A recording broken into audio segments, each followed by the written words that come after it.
Aujourd'hui, nous nous sommes rendus compte qu'il y avait une demande de personnes éloignées des vaccinodromes, des personnes qui ont besoin de se faire vacciner, qui ont cette volonté de le faire, qui ont pris la décision personnelle de se faire vacciner.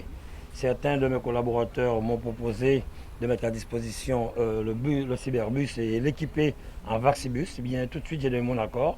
Et aujourd'hui, avec des médecins, avec des infirmiers, des internes, nous tournons sur 20 communes de la Guadeloupe. On a commencé aujourd'hui à Trois-Rivières et on s'est rendu compte que très tôt ce matin, la population a commencé à se déplacer pour se faire vacciner. Donc on s'est dit qu'il y avait effectivement un besoin. Grâce à ce Vaccibus, des personnes qui avaient fait le choix de se faire vacciner et qui n'avaient pas les moyens de se rendre vers un centre de vaccination ont pu effectuer cette démarche et ont reçu dans des conditions de conformité en toute sécurité ce vaccin.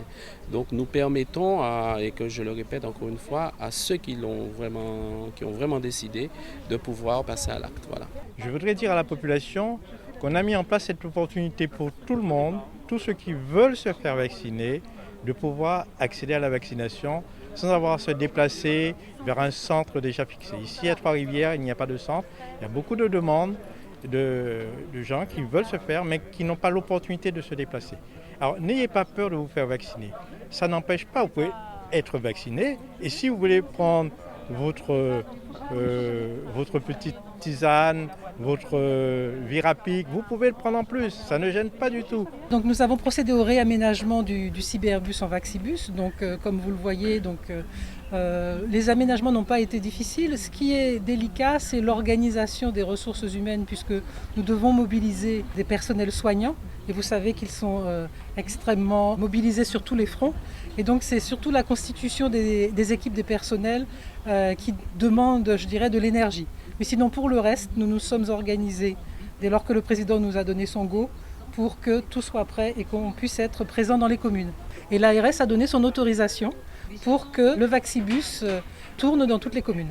Oui, puis je rajouterais que vous avez vu qu'il y a un parcours fléché, les distanciations sont respectées, toutes les mesures de sécurité sont prises en compte parce qu'en plus du bus, nous avons aussi un bâtiment qui permet aux gens de s'abriter.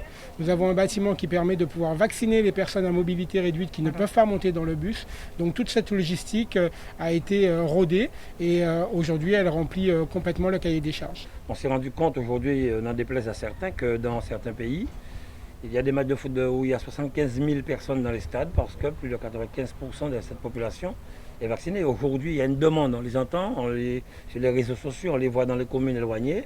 Nous connaissons nos difficultés en matière de transport, donc nous avons voulu aller au plus proche de cette population. C'est une volonté ARS, département, région Guadeloupe et les communes partenaires.